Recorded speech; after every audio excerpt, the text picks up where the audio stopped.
Today, October 17th, Air Force Staff Sergeant August O'Neill will undergo the 21st operation on his wounded knee. How's your knee right now? I think it knows that it's coming off, and it hasn't hurt at all, like, since last night. It will be his last.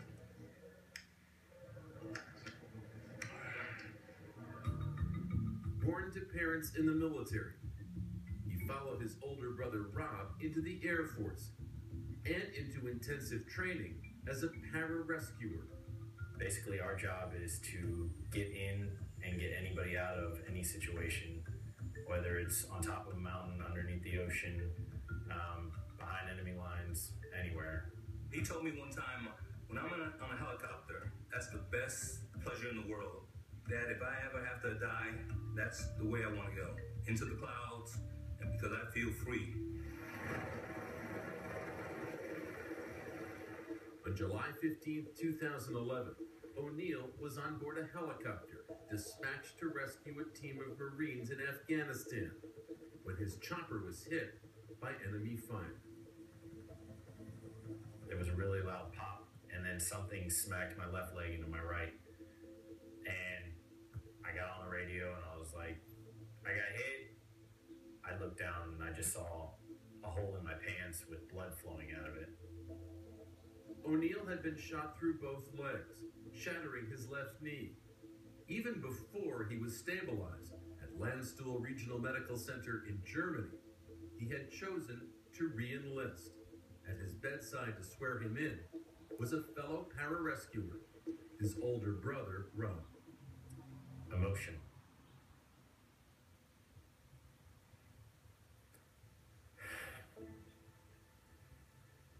Sorry.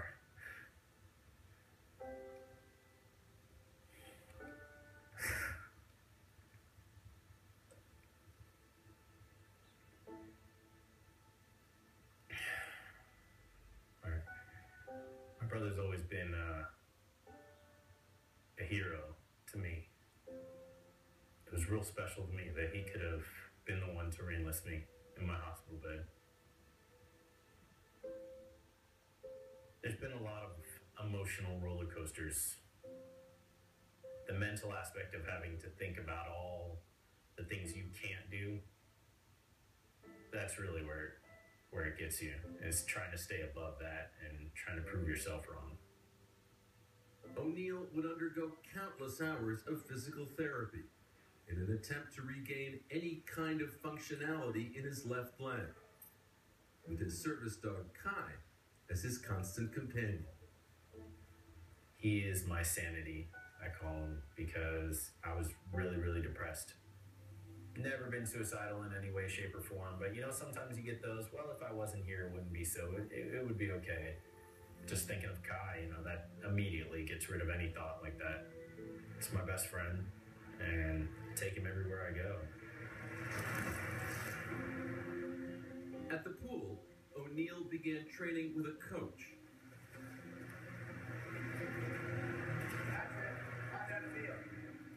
I discovered there are other people like me capable of doing things that other people can do even though they're injured. I found my love for competition again. He goes from being in a bed, crutches. Now, when he gets in the water to swim, he's the same as everybody else in there. And sometimes he thinks, I'm better than everybody else in the water. This September, he took part in 3 separate events at the Warrior Games and earned 5 gold medals in swimming. But not even the joy of victory could take away the sheer agony in his left leg. The pain is excruciating all the time. My mobility with this leg is very, very limited. My leg's just bending now. It's bending in. If you see it, it looks like a boomerang. And so, on this day, October 17th, by his own choice, how are we doing for you today? Dropping this thing off. Staff Sergeant August O'Neill is having his left leg amputated above the knee. And we talked about the skin flaps and things like that. Still think I'm going to use this nice anterior skin flap. Even though we have scars here, I think it'll give you the best look possible. All right. Good to me. Then it's a lot of work. You're ready for it? Yes, sir. All right. Any other questions for me? Yep. Say goodbye to everybody. We'll get you into the locker room here shortly.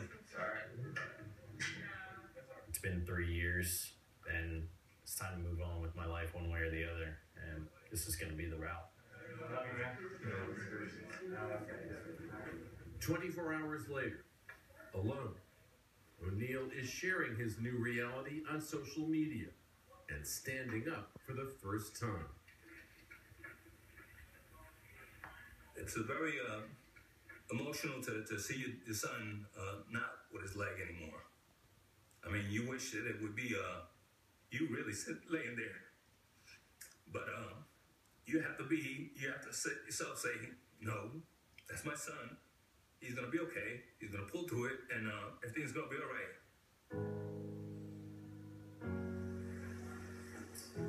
He will begin to use a prosthesis, and then, at 29, Staff Sergeant August O'Neal will again pursue the dream he has harbored since he was wounded. I will have the option or opportunity to try and come back as an active duty pararescueman again and get on a team and deploy again and be with my boys again. And I want to keep doing things that I enjoy in my life, and I enjoy doing my job. That would be the ultimate goal. And here he is in the rehab gym at the Center for the Intrepid, triumphantly standing with us. Staff Sergeant August O'Neal, thank you so much for sharing your story with us. Thank you for having me. August, you just had surgery less than a month ago, and you reached a milestone this week, taking your first steps. Can you show America the progress? Of course. Pause, I want you to remember, shift over this part, hands opposite. August is working with his therapist, Alicia. Wow.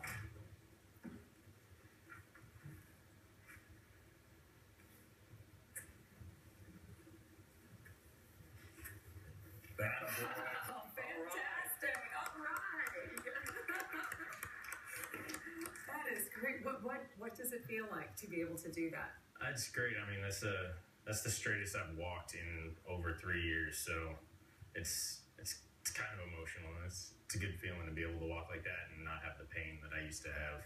Can you describe those emotions for us if you could put it into words?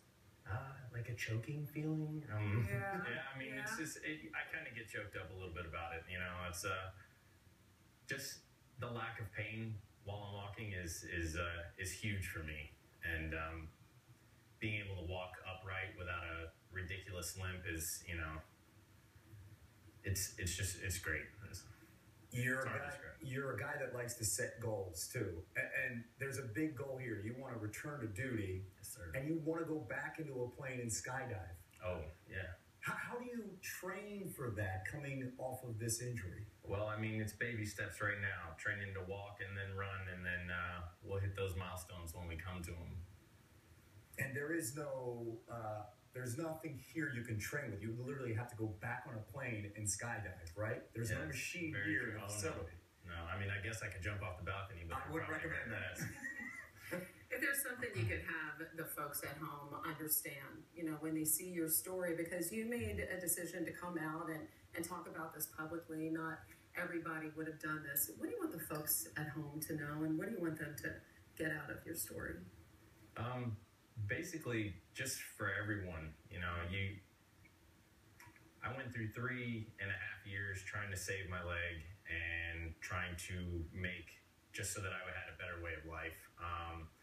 And, you know, you never know what you're capable of until, you know, you're seeing other people reach their milestones, and then, you know, you're stepping yourself up to be equal with them. And you just got to set goals and make sure you strive every day to reach those goals, and strive every day to be better than you were yesterday. It's a cliche saying, but it's true. What's it like working out in this gym with other wounded veterans and seeing that you guys have that unified fight? Mm-hmm. It's amazing.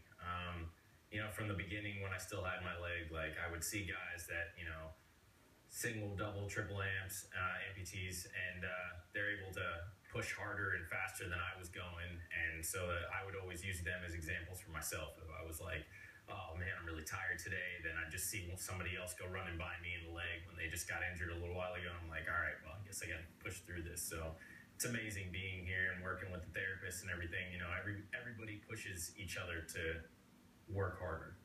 And yet there are people watching that can't even begin to imagine why you'd want to go back out, why you would want to put yourself potentially in harm's way again to serve your country. Can you explain that, why that's your dream?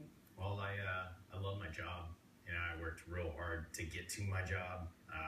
Training for pararescues, very difficult. And, you know, the brotherhood that you get from all of your teammates and, for instance, just the wives of my team here, they've been bringing me meals, you know, since I got amputated, which, you know, is nice. Gotta work it off now. Exactly. That's what I'm in here for. But yeah, it's going back to a brotherhood and a lifestyle that I really enjoy, and I love doing my job. So it's what I want to continue doing. How's your family feel about this? Oh, they're all about it. I got a military family, and my mother was raised by a Marine, World War II vet, and so she was hoorah our whole life. And, Semper Fi. you know, and my dad, you know, he's just like, well, you got your mother's genes, but go for it, buddy, if that's what you want. So. All right, how about another triumphant walk again for us? All right, we can't see enough of it. There he is, Staff Sergeant August O'Neill, an inspiration to us all. And that, ladies and gentlemen, is the face of resilience. August O'Neill, thanks. That's me. Oh, let's get him in the shot. Yeah, your best And friend. his constant companion, Kai, right there. Our day celebrating our wounded warriors and their perseverance and their courage